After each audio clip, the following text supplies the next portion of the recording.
Hello everyone, আসসালামু আলাইকুম। কী অবস্থা সবার, কেমন আছেন? নতুন আরেকটা ভিডিও নিয়ে আবারও চলে আসছি। আর আজকের ভিডিওটা একটু স্পেশাল, কজ আজকে একদিনে হচ্ছে অনেক কিছু রান্না করব। তো এটার একটা কারণ আছে, কজ আজকে আমার বাসায় আসতেছে হচ্ছে আমার প্রিয় একটা ননদিনী, মানে হচ্ছে আমার হাজব্যান্ডের ফুফাতো বোন।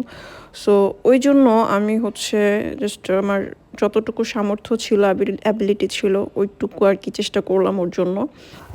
আর আরেকটা কথা হচ্ছে, আমার রান্নাবান্না ওর কাছে কেমন লাগছে আমি জানি না, কজ হচ্ছে আমার বাবার বাড়ি হচ্ছে নড়াইলে, যশোর নড়াইলে, আমার শ্বশুর বাড়ি হচ্ছে রংপুরে। তো আমি যখনই হচ্ছে শ্বশুর বাড়িতে রান্না টান্না করতাম, আমি আমার ওই বাড়ি থেকে কখনো ভালো কোনো ফিডব্যাক পাই নাই, অ্যাকচুয়ালি আমার হাজব্যান্ড ছাড়া। হ্যাঁ, কারো থেকে খুব ভালো কোনো ফিডব্যাক পাই নাই।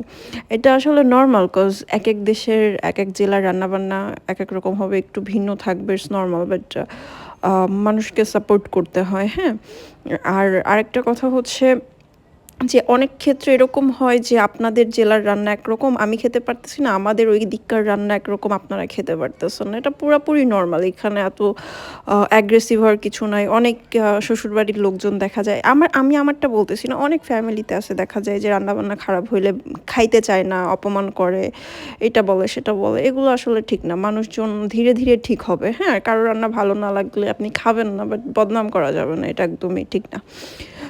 তো যাই হোক, এটা হচ্ছে আমার ননদের জন্য রান্না করতেছিলাম গরুর মাংস আজকে, গরুর মাংস অ্যান্ড ইলিশ মাছ। আর একটা মাছ ছিল, ওটা হচ্ছে ট্যাংরা মাছ, বাট আনফর্চুনেটলি ও হচ্ছে মাছ একদমই খায় না, মানে টোটালি কোনো মাছ খায় না, কোনো মাছই খায় না।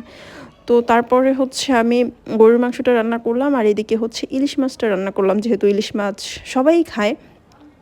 তো ওর মাও বলতেছিল যে ও কখনো মাছ টাছ খায় না। তো আমি আজকে জোর করেই হচ্ছে এই ইলিশ মাছগুলো বেসিক্যালি হচ্ছে ওর জন্যই রেখে দিছিলাম ফ্রিজে 2-3 দিন ধরে।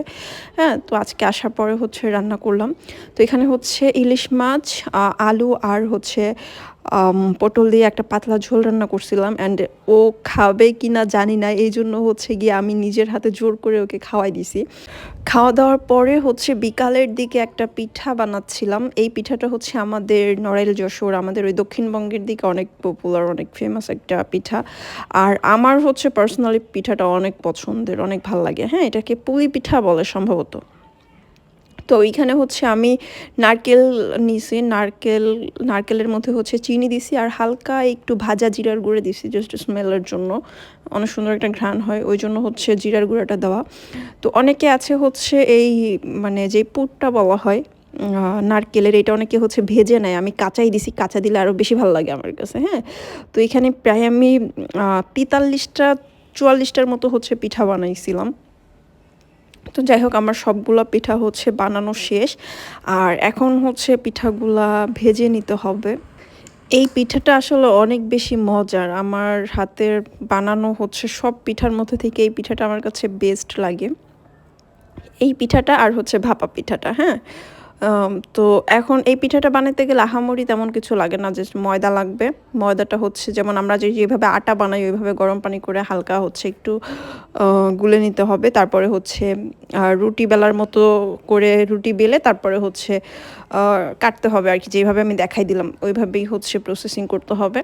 আর তারপরে হচ্ছে এভাবে ডুবো তেলে ভাজতে হবে, ভাজতে ভাজতে যখন হচ্ছে কালারটা হচ্ছে একটু ব্রাউন কালার টাইপের হয়ে যাবে, তখন হচ্ছে তুলে নিতে হবে। আর এই যে সাইড দিয়ে খুব শক্ত করে হাত দিয়ে চেপে চেপে দিতে হবে, যেন ভেতর থেকে নারকেলগুলো বের না হয়ে যায় কোনোভাবে।